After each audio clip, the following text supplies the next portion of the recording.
if you live in Florida, you might have heard of a town called Perry, Florida. But did you know that this is the tree capital of the South? Well, if you didn't, don't worry. I did some digging. Let's get into it. Now, before I get too deep into this, the natives, they were the first ones to call this area home. It was a perfect water source and the land was perfect for farming. But something else in this area was real plentiful. And that's how the area got its name. So, before Perry, Florida became Perry, Florida, it was called Rosehead. And the reason is because there were so many rose bushes around the area. And, they remember these. And the reason why is because every time they went to go grab one, it would poke them, cut them. But in 1875, this is Madison Stark Perry. He was the 4th governor of Florida. And they named the town after him. They named it Perrytown. Real quick, all right? Y'all just hold on a second, okay? That's a dumb name, all right? For a town, Perrytown. Even back then, that's a dumb name. It was so dumb that the people were kind of complaining about it. The people in the area, they was like, Perrytown is silly. But they rolled with the name for a little bit because apparently, Mr. Perry here, he was a very important person in the area before he became governor. He actually was a general in the Confederacy, and apparently he did great things. So they wanted to call it Perrytown. But hold on though, because in 1903, they actually incorporated the town. And when they incorporated the town of Perrytown, they dropped the town. Everybody was happy about it.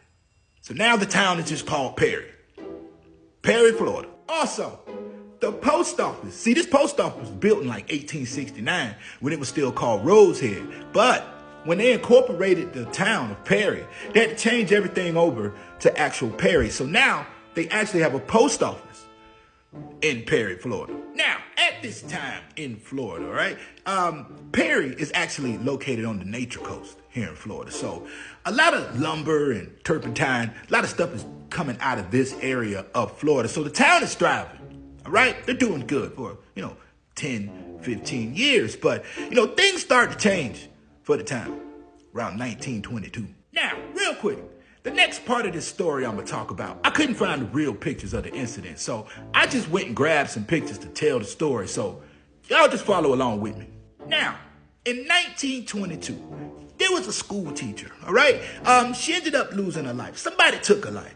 And they knew who did it because the person who did it, they left their stuff, on the scene.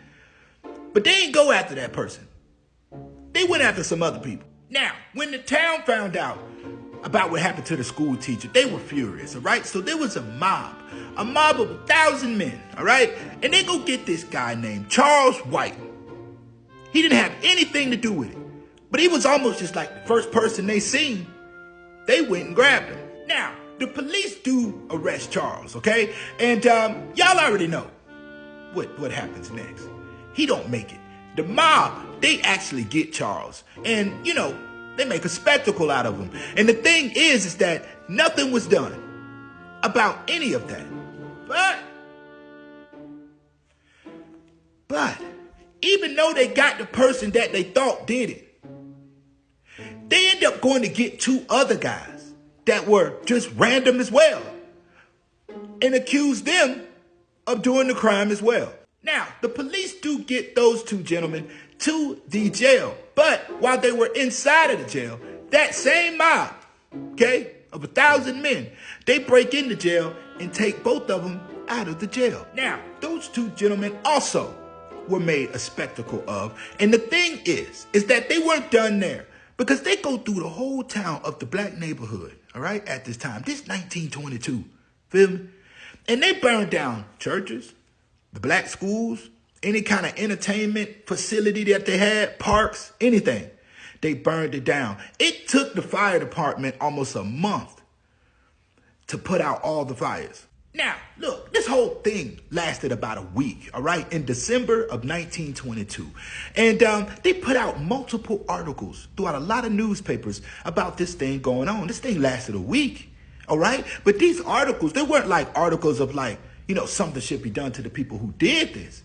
It was more like It was more like they were praising him, being grateful.